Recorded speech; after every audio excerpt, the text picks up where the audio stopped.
Hello, hello. I have my blood sister here. Hi, This is Latoya, better known as, Toya Z Witch. you can find her on TikTok, And that's about it but that's okay. That's for now. okay. Gifted herbalist. So, we're here to talk about our experiences growing up, accepting our experiences as witches or spiritualists or people that just don't fit in the norm. So, I know I always grew up feeling like an outcast, never felt like I fit in, never had many friends, never really wanted many friends, except for when I became a teenager. When I was a teenager, I really wanted to fit in more and I tried really hard. But the more I tried, the more I felt disappointed by my experiences. And my sister and I have always been able to connect on a deeper level because we understood each other. It's in our bloodline. I was a little bit of the opposite um, as far as wanting to have additional friends in high school. Um, I always was a loner. I had a few friends here and there. I have my close people that really mattered to me. But if you weren't in that circle, then I really didn't care. I'm a caring person. I care about people in general, but you're not going to see me go above and beyond to try to make friends, to try to be friends. I am happy with my small little group because the smaller your group is, the lesser chance you have for destruction and mayhem and jealousy and all that other stuff. So I really wasn't really big into having that many people in my circle. Still am that way. But you have to have people around you in order to get a better understanding about different perspectives in life. And that's something that I need to get into is different perspectives of life because as a Taurus, I'm right. Even when I'm wrong, I'm right. And I need someone to put me in my place and say, no, you're not right. And this is because this is why you're not right. Yeah, I found myself, I'm like that now.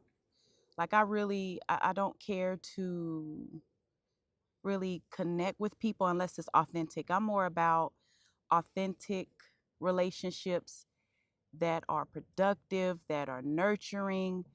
I can't do surface level. I don't like surface level chit chat.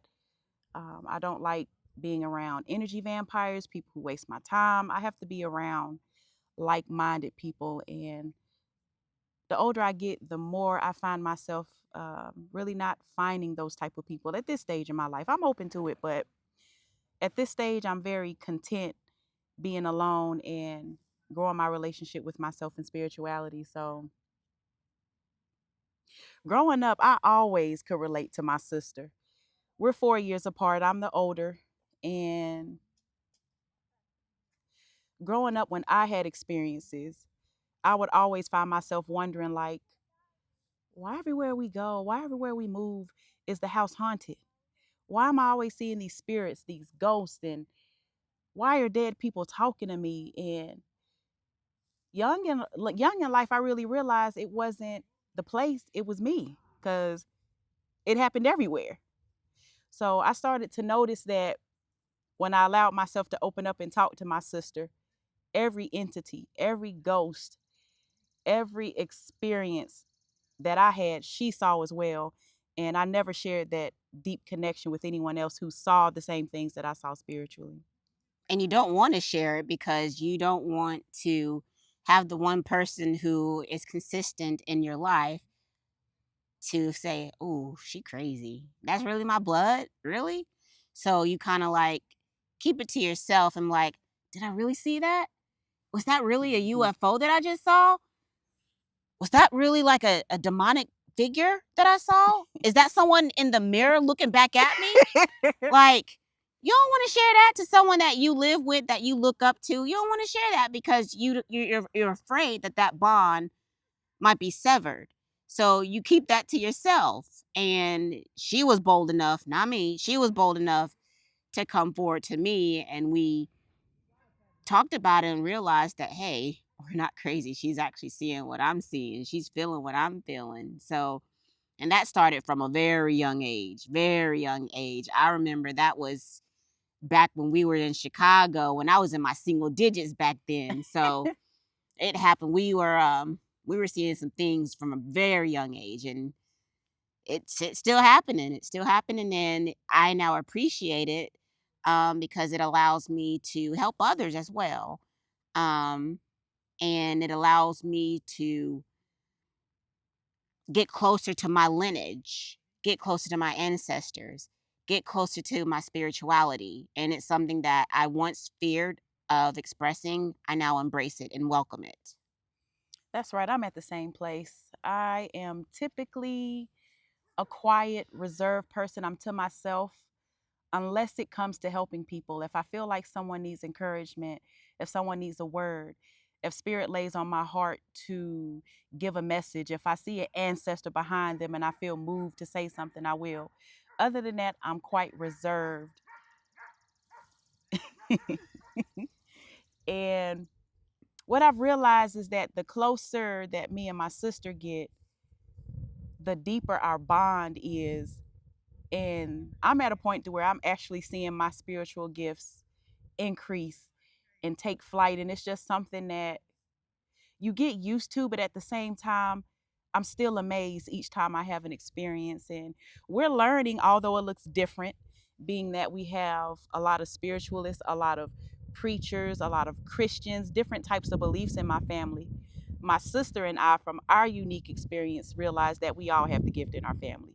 Whether people want to accept it or not, whether they want to call it something different or not, this gift runs deep within our bloodline.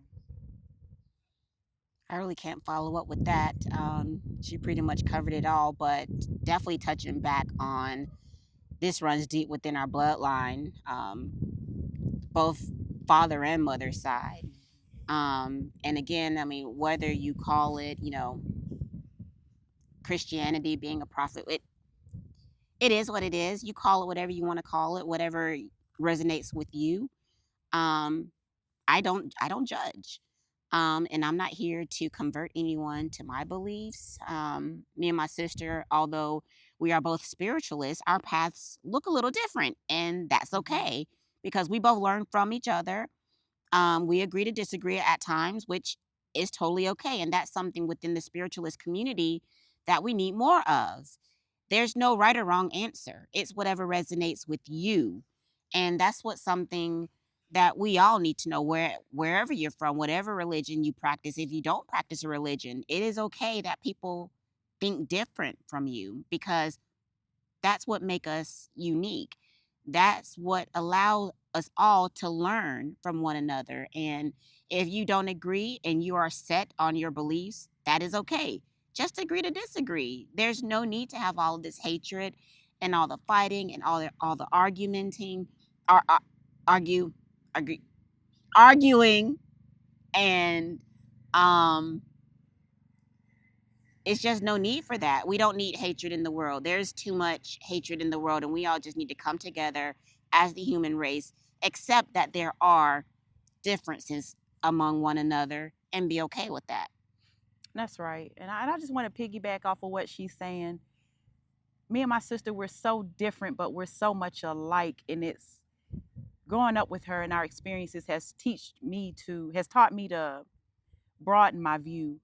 She considers herself a witch.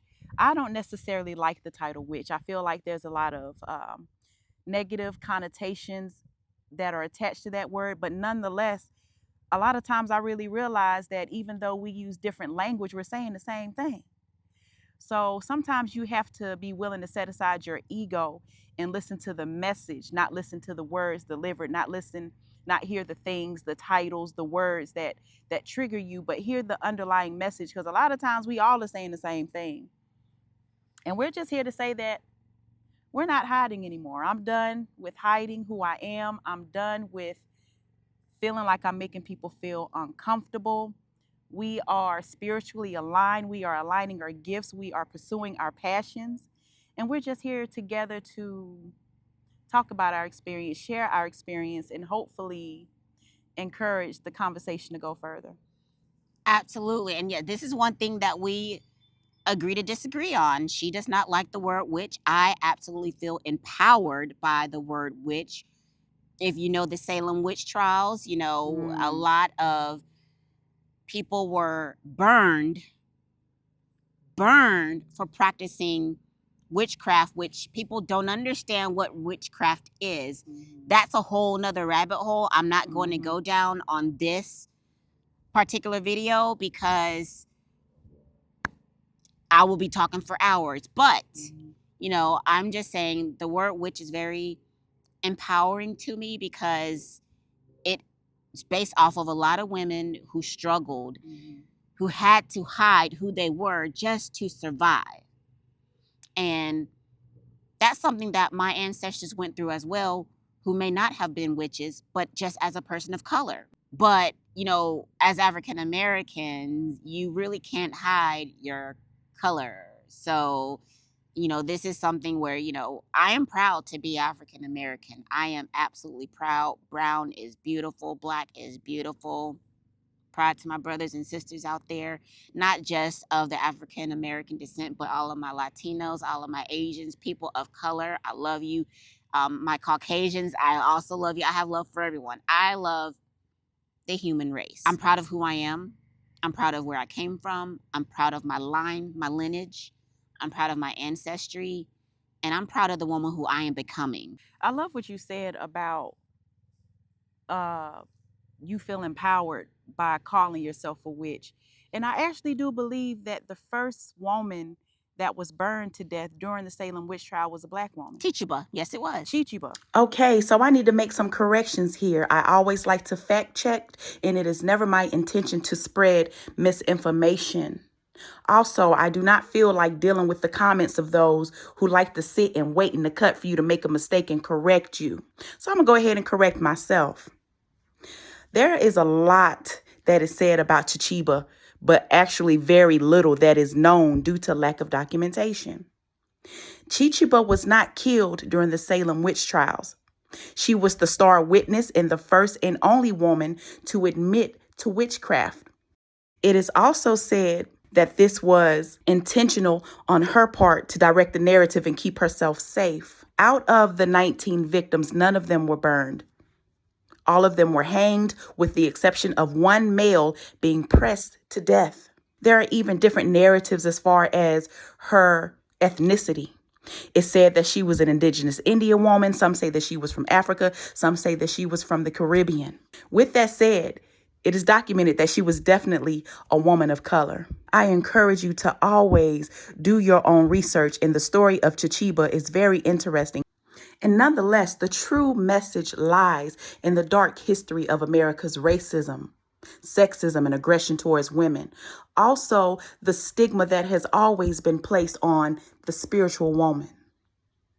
So, I mean, that is something to be proud of. Although I prefer to be called a spiritual healer, there is empowerment in whatever you resonate with. Whatever you resonate with, there's power in that. So, go ahead and tell the people about some of the exciting things that you have coming up in your amazing herbal products. All right. I am the owner of Wild Child's Potions and Herbal Remedies. So, we all know that this world, especially in the United States, we are pill pushers. We are big on pharmacare. So whenever you have a sniffle, whenever you have a rash, any type of ailment you have, you get prescribed what? Pills, medication. Well, guess what? That medication does not fix the issues. It covers it up. So I have did a lot of research and a lot of studying, and this is also within my intuition, something that I watched my grandma do as a little girl as well. Come up with herbal remedies, and it is a science. Come up with herbal remedies in the form of tinctures, which a tincture is a mix of different herbs that is soaked in an amount of time. I choose 100 proof or more vodka, but you can use other things. I use vodka because vodka has a longer shelf life. This is not to get you drunk. It is a dropper twice a day, so you will not be getting drunk. You will not fail any type of drug test. And I also do herbal teas if you do not want to use tinctures. I do herbal teas. I also do bath salts. And I also do salves. I do soaps, aromatherapy candles, And I'm a jack of all trade. So if it's something that I'm not promoting, just ask. I love that one-on-one conversation, that one-on-one time. So all of my products, I do not do big batches. I am personal with this. And when I create my products, there is a long process. It takes about a month for me to create my products because I work on the moon cycle. I am a lunar witch, which means that I work on the moon cycle. So my products are started on the full moon and end on the next full moon. So that's why it takes a while for me to get orders done. But they're all yours. Your own specific mixture is your own specific mixture. There are no same recipes because I get to know you as the individual. And I just want to just say, I'm not just saying this because she is my blood relative. I am a person, I like to use my own products, but she is one of the few people who I will actually trust her potions, her elixirs. I have tried everything from skin sprays to teas that help with heavy menstrual cramps, blood pressure tea, all types of products. Her products are really magical. So I encourage you to visit her on TikTok, Toya Z Witch. I hope that you all have enjoyed getting to know me, getting to know my sister a little bit more. Like, share, comment, subscribe. Let me know your thoughts. And for those who are seeing me on Toya's page, I am Coach Latasha, Self Revival and Master Spirit Coach. I empower survivors of domestic abuse and sex trauma by teaching you how to navigate and eliminate the many mental, physical, and spiritual challenges that follow abuse. You can find me on YouTube, TikTok, and YouTube. Did I say YouTube You already? did? You can find me on YouTube, Facebook, TikTok, Facebook, Instagram Instagram. at Clara's Revival. And Clara, we're going to talk about her another day. And I can also, before we end this, I can also vouch for her and our family, not to get too much in our business, but domestic violence does run deep in our blood. So I can also vouch that she has helped me out as well. Again, I am not saying this to toot our lineage's horn. We are amazing women. We come from an amazing line. We know that. However, I am saying this on experience because I am not the woman I used to be 5 years ago, 10 years ago, because this woman right here. So follow her. Check her Oh, out. till next time.